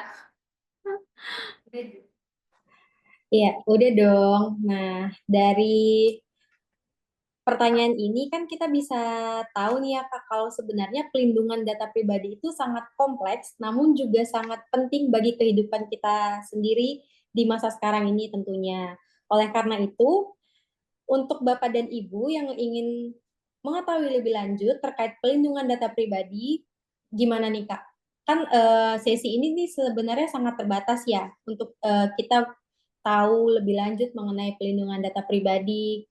Kak ini ada saran gak sih buat kita gimana sih biar bisa lebih paham lagi nih pelindungan data pribadi? Karena kan kita melindungi data kita sendiri. Betul, Kak. Jadi ada slogan lindungi datamu, Kak. Betul, Kak? Atau kebalik? Lindungi datamu, lindungi diriku. Jadi ada slogan lindungi datamu, lindungi dirimu. Nah, nanti di tanggal 25 Februari itu akan ada one day training bersama Bapak Partono Rudiarto yang akan mengupas tuntas terkait pelindungan data pribadi ini. Untuk sektor apapun akan dibahas tuntas. Selain itu juga nanti akan ada kasus-kasus nih Kak. Kasus-kasus yang akan dibahas atau yang akan diselesaikan dalam apa namanya? PDP ini. Nah, selain itu juga nanti akan ada praktek nih di situ di one day training itu akan ada praktek seolah-olah kita sebagai orang yang akan menyelesaikan kasus. Itu benar-benar menarik banget Kak. Di tanggal 20 hari Selasa, lupa. Di tanggal 25 ya. Berarti ini lebih kompleks lagi ya Kak, kita belajarnya cuma nggak hanya materi, tapi katanya ada board game gitu ya Kak? Betul, di situ juga ada praktek Kak. Di situ juga praktek bagaimana kita memecahkan atau menyelesaikan masalah-masalah secara langsung dan kompleks. Nah, ini udah ada flyernya nih, Kak. Itu di tanggal 25 Februari 2025 bersama Bapak Partono Rudiarto. Dan benar-benar kompleks banget sih, sampai mendalam lah pokoknya membahasnya dan semua pertanyaan juga nantinya akan dijawab di one day training ini. Berarti harus buru-buru amanin seat nih ya Kak, karena kan Terbatas. iya, Betul. ini udah mau sold out banget ya Kak minggu Iya. depan ya. Betul, ini benar-benar terbatas aja, benar-benar terbatas karena seatnya itu tuh memang nggak banyak dan biar lebih aja sih. Ini jatuhnya kita kayak private show gitu ya Kak, jadi pagi belajar, siangnya kita praktek langsung di tempat ya Kak. Inks People, setelah mengikuti, kan ini Inks People pada ikutin webinar ini nih dari tadi pagi. Ternyata kita itu baik hati ya Kak, Baik karena hati. kita bagi-bagi voucher nih buat buy one get one. Jadi bagi Inks People yang hadir di acara webinar hari ini mendapatkan kesempatan untuk buy one get one yang akan kami kirimkan melalui WhatsApp nantinya. Jadi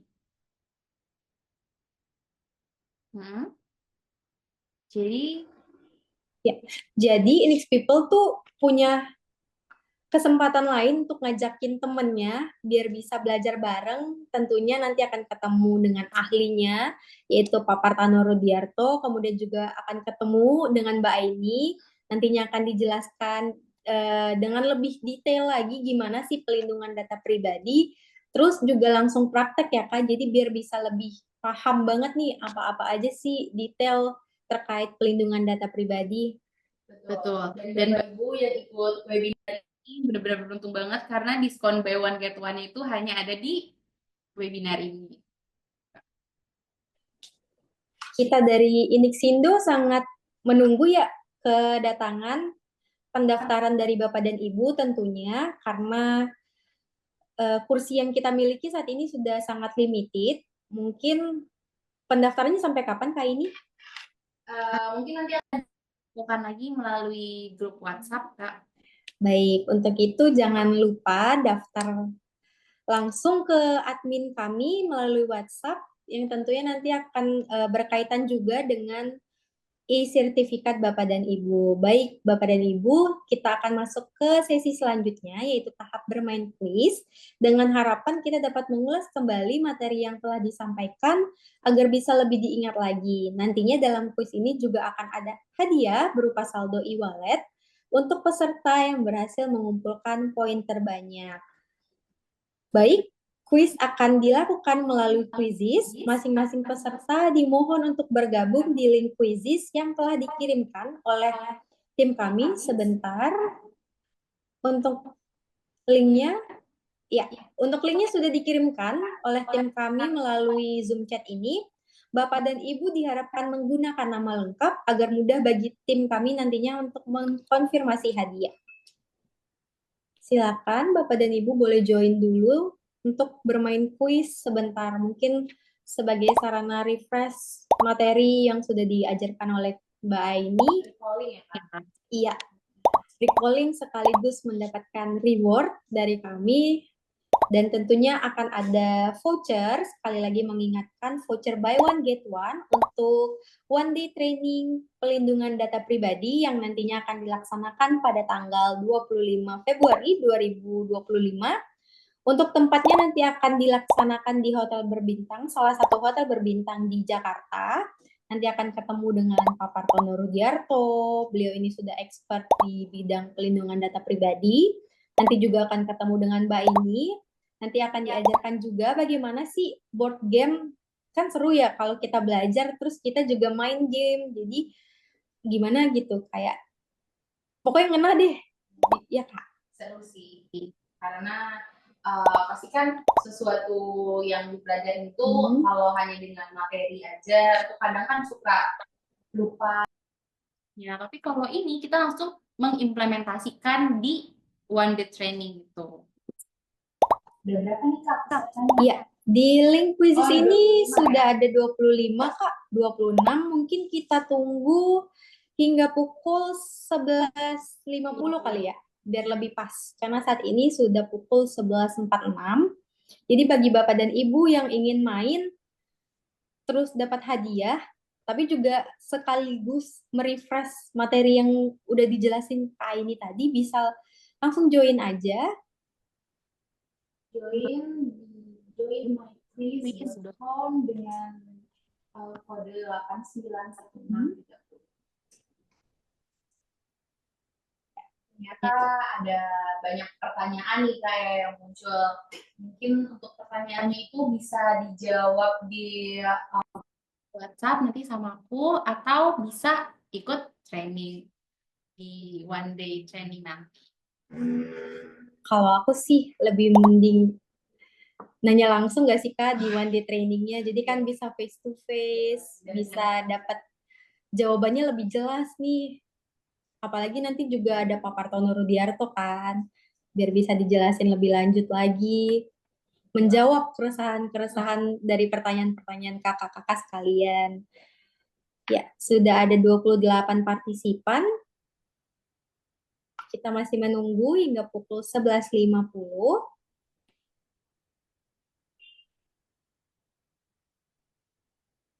Sekedar reminder untuk per games di quizzes ini, dia kayak siapa cepat menjawab dengan poin terbanyak ya Kak? Iya, betul. Jadi tuh kita harus cepet-cepetan nih. Setelah selesai baca soal, langsung jawab. Setelah selesai baca soal, langsung jawab. Tapi harus betul juga. Iya. Itu harus tepat. Cepat dan tepat. Seperti itu. Tapi kalau misalkan Bapak Ibu aja nih udah bisa nih menyelesaikan case yang tadi, lo bacanya pasti cepet. Nah, ini gitu. Iya. Udah super ya Kak, Udah langsung super. langsung isi. Lanjut next pertanyaan selanjutnya. Ya. Bacanya mungkin hanya 1 menit baca soal. Oh ini mah ini jawabannya. Karena menyimak. Ya, masih ada waktu sekitar 2 menit lagi, dan diingatkan juga untuk ketika join itu menggunakan nama asli ya Bapak dan Ibu, sehingga tim kami nantinya mudah dalam mengkonfirmasi hadiahnya.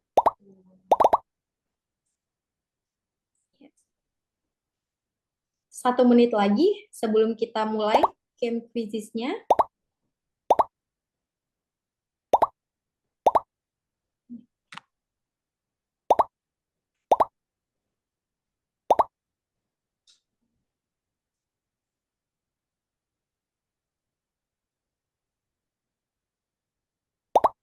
Ada 30 partisipan ya Kak. Ada berapa pemenang Kak? Sudah ada infonya? Apakah 3 teratas atau cukup 1 saja? Info Via grup ya? Nanti di info via grup Pak oleh tim kita. Iya.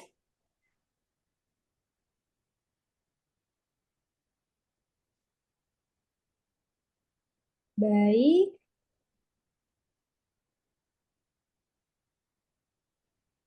Ya, sudah bisa kita mulai gamenya. Biar kaget. Selamat. Sudah ada 31. Iya. Selamat berjuang menjawab pertanyaan ini dengan cepat dan tepat.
Bapak tidak menurunkan semangat untuk jawab.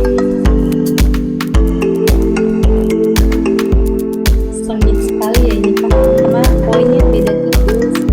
Kayaknya Bapak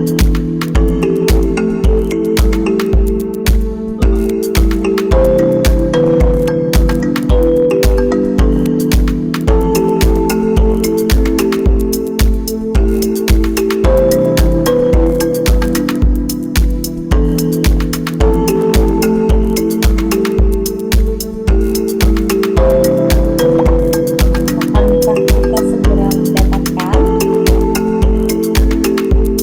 peringkat pertama dari game khusus di acara webinar hari ini?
Ya, kita tunggu pemenang dari game quizzes kita pada hari ini.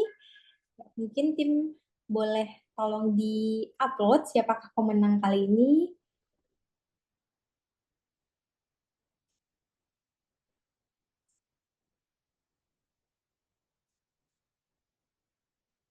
Emang makin menegangkan ya Kak.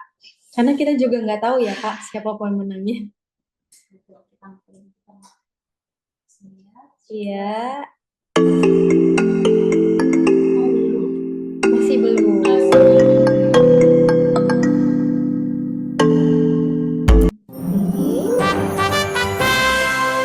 Ya, kita sudah mendapatkan pemenangnya. Wah, ada Pak Kasmadi di peringkat kedua.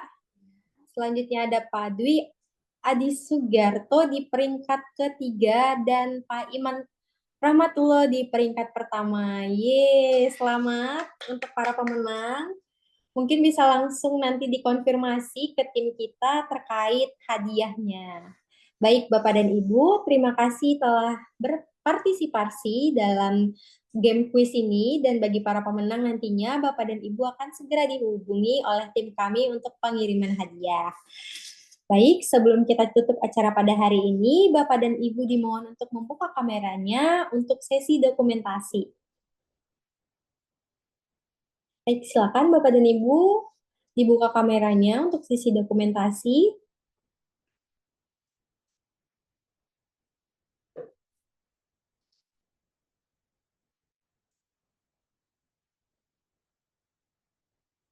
Baik, saya ambil.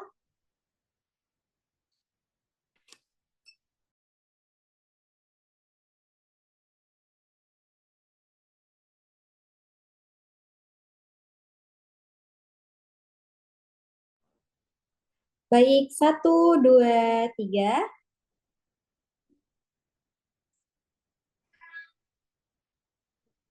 Ya, 1, 2, 3.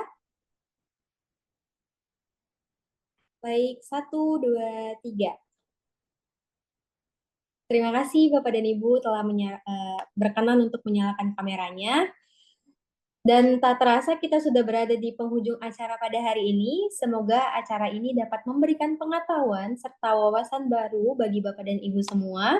Kami tentunya juga berterima kasih kepada Mbak Aini yang telah berbagi ilmu dan pengetahuannya pada acara hari ini. Terima kasih juga kepada semua pihak yang telah terlibat dalam acara ini, dan jangan lupa untuk tetap mengikuti kami pada acara selanjutnya. Baik, sebagai informasi penutup, pastikan Bapak dan Ibu telah mengisi form feedback yang kami kirimkan di chat room Zoom dan dimohon untuk mengisi feedback sebelum acara workshop ini selesai. Bagi Bapak dan Ibu yang ingin belajar lebih lanjut mengenai pelindungan data pribadi, dapat langsung menghubungi Inixindo melalui alamat email info@inixindo.id atau melalui nomor WhatsApp 02157940868. Dan tentunya sebagai info kita tadi ya Mbak Aini terkait one day training yang dimana akan dilaksanakan pada tanggal 25 Februari nantinya di salah satu hotel bintang 4 di Jakarta. Untuk mengetahui info detailnya bisa langsung menghubungi kami karena seperti yang sudah kita infokan tadi bahwa akan ada promo voucher yaitu buy one get one. Tentunya saya selaku pemandu acara pada hari ini ingin memohon maaf apabila ada kesalahan dalam hal teknis maupun perkataan dan perbuatan. Akhir kata, terima kasih dan stay safe and stay healthy. Selamat siang. Assalamualaikum warahmatullahi wabarakatuh.